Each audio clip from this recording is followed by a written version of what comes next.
just arrived at the field. It's 7:05 on the 14th of April, and I forgot my windsock. Plan today is to do an FAI triangle. So I'm at the Millbrook airfield. Well, it's not an airfield, it's a farmer's field. So I can get set up and try and launch without a sock. So that's my fuel. Almost full.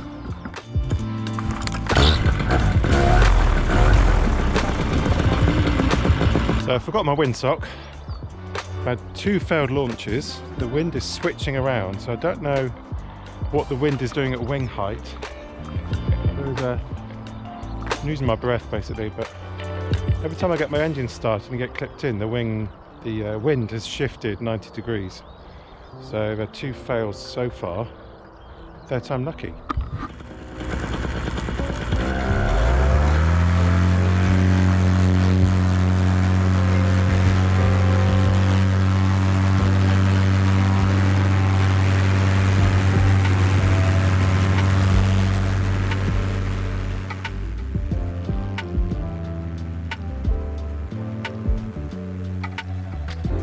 So my top 5 flights have been over 80 miles.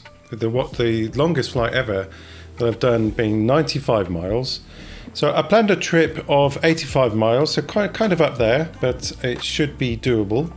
This first attempt at the FAI triangle fails. Well, actually they all fail.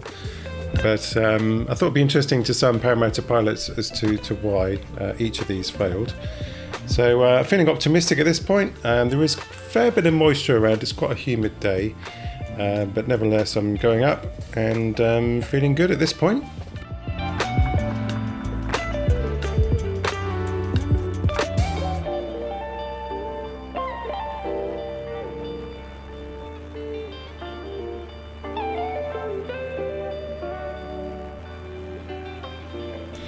So I think one of the first mistakes that I made is to not maintain a constant altitude.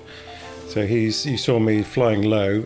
Now I'm heading over Northampton, a very large town, and you need to have some decent altitude to get over there. So I think when attempting these long distance flights, you need to increase your altitude very, very gradually to conserve fuel, and then maintain a level flight. However, after flying over Northampton, just coming out the other side now, I see that there's a huge bank of fog ahead. So I'm attempting to get to Crick at this point, and I look ahead and see that is not going to happen.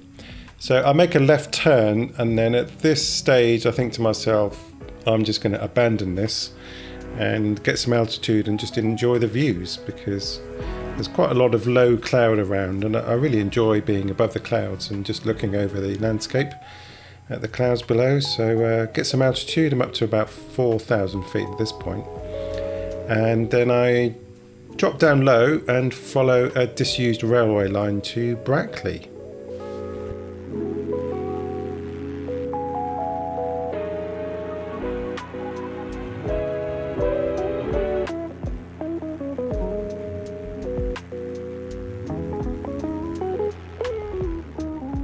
So in the UK in 1963, there was a plan to reshape British railways, which were inefficient, and about 5,000 miles of railway line was closed. So here I am flying along one of the old railway lines. It's a real shame, actually. There's quite a lot. When you fly over England, there's lots of these railway lines which they've all been ripped out.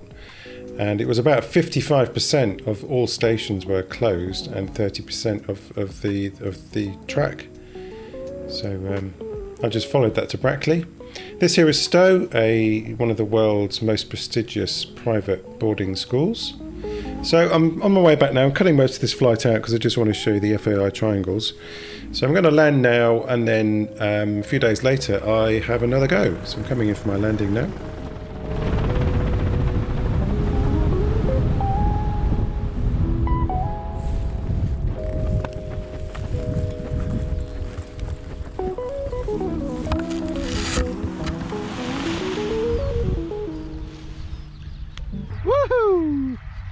So I just landed, managed to land slightly into wind, not completely into wind without my windsock.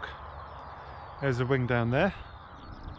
Got 2 litres of fuel left, and looking at my logs, so I was up for 2 hours and 41 minutes and did 76 miles. So I had to abandon my plan of the FAI triangle because of fog, basically. The plan was to fly from here up to Crick, and then from Crick directly south. I can't remember the other point I was planning on, but had to abandon that, so I just flew over to Brackley and then back. So yeah, lovely flight, really nice conditions.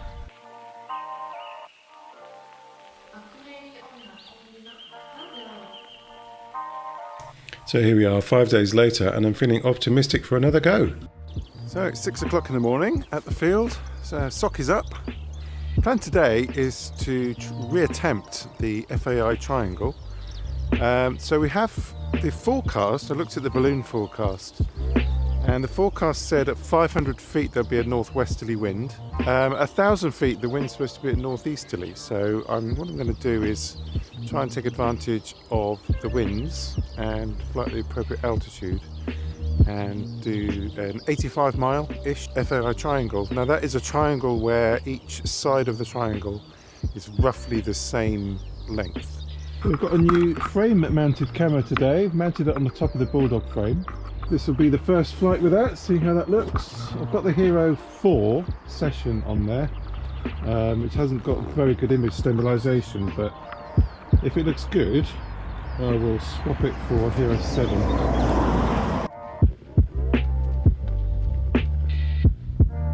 So let me know what you think of this view. I'm trying out some new camera angles and kind of getting a bit bored of the helmet cam for every flight. I'm considering getting a chase cam as well, but that is a fair amount of hassle. And if you look at my helmet, you can see I've got a battery attached to the GoPro. That's what allows me to record my very long flights. The GoPro internal battery only lasts about an hour. So I can't really attach that GoPro to a chase cam because it would be too heavy. So just wondering what your thoughts would be on camera angles. Looking at it here, it does look a little bit shaky, so I'm not so sure about the cage attached camera. I might try with the GoPro 7 and see if that's any better.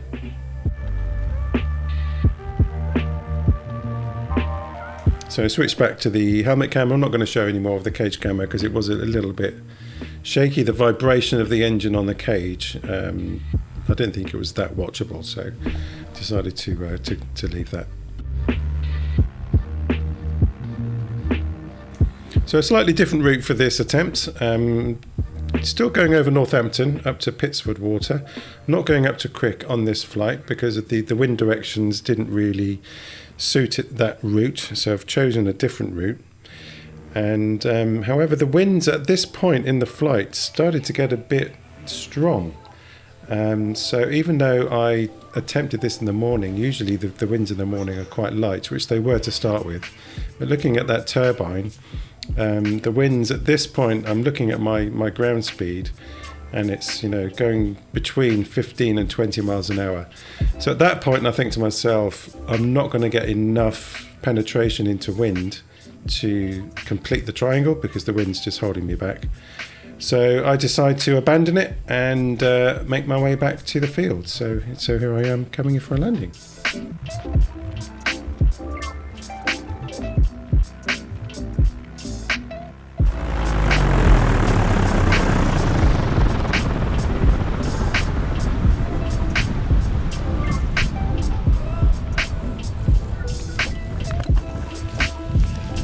That didn't work out to plan.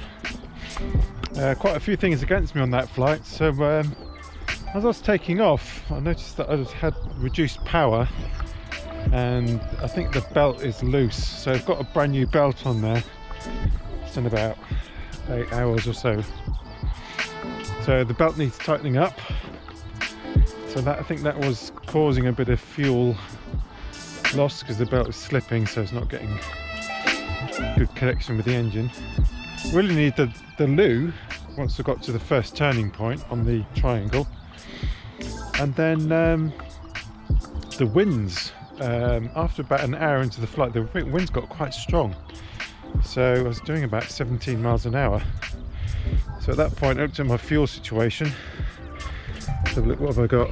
So I've got 3 litres that side. Yeah, so I've got 3 litres of fuel left. There's no way I was going to make that. The plan was to go all the way across here and back. So this is the last flight before the French trip. Stay tuned for that if you want to see some epic adventures in Bordeaux in France. It's the 3rd of May 2022. Time is 5:10 and we've got, let me see if I can show you the sock. So the wing's laid out over there pointing that way. The wind is now coming from that way, so it's switching around a little bit. The winds aloft are actually coming the way the wing is laid out, but on the ground it's shifting around a little bit, so it might be a bit of a challenge to launch.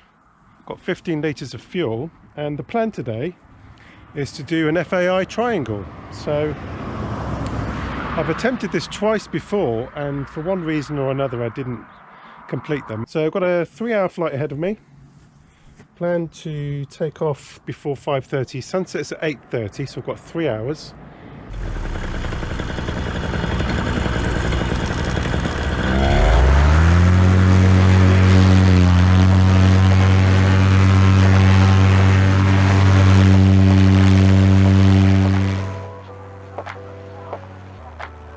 So this is attempt number 3, and I did think this is going to be 3rd time lucky.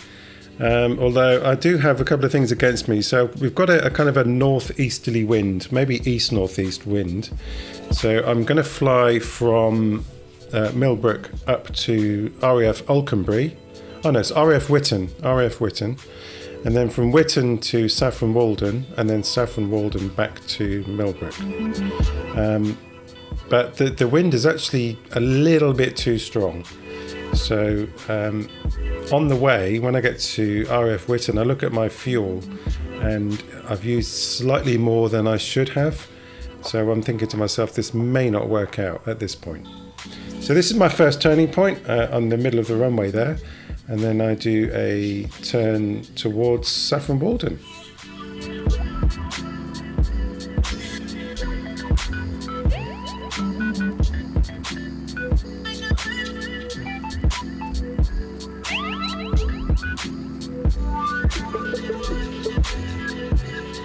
On this flight I do manage to maintain altitude a lot better than I did on the other 2 flights.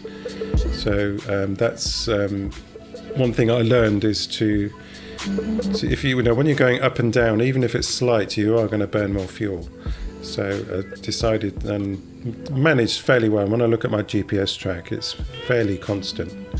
So this is turning point number 2. So this is the furthest I've got on a triangle before. And just now turning to face directly back to the field. So here I am heading back. But I'm looking down at my my fuel level, and I'm at about 2 litres at this point. And I kind of realise as I'm flying over the M11 that I'm just not going to make it back.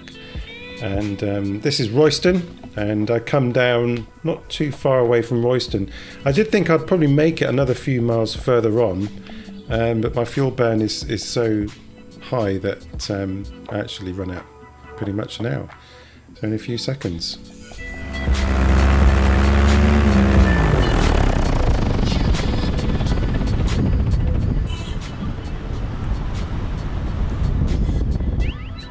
So I did know that the engine was going to fail at some point, so when I got down to 1 litre I was constantly scanning the landscape looking for landing sites, and I saw this car park down below on a very wide open field, so I thought that would make an ideal place. So I did think about the other one just the other side of that roundabout there.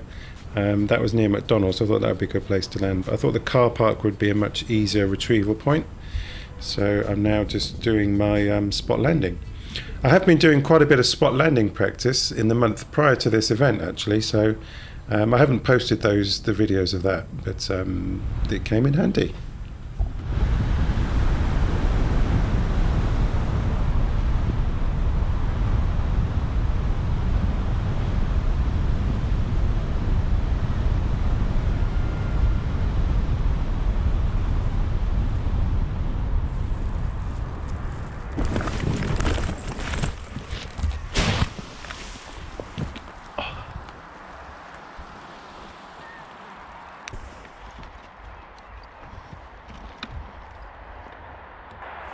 fantastic. It's great. I thought about doing it because my bloody legs wouldn't stand up to a runner. You know. It's even better when you don't run out of fuel. Is that what you did? Yeah. Well, I didn't intend to land here. I'm about 10 miles away from where I'm supposed to be. Really? Yeah. So it's 8 p.m. and ran out of fuel after 2.5 hours. Or 2 hours 34 minutes, I think it was. I had a bit of a headwind on the way out, and I think the winds just died off and I didn't get a tailwind to get me home, so the triangle didn't really work. So I think these triangles are really best done in the morning, and the weather wasn't good enough this morning, so not all bad. I'm near McDonald's, so I'm going to get my wife to come and pick me up. So I'm going to pack my stuff together and head over to McDonald's and wait for my lift.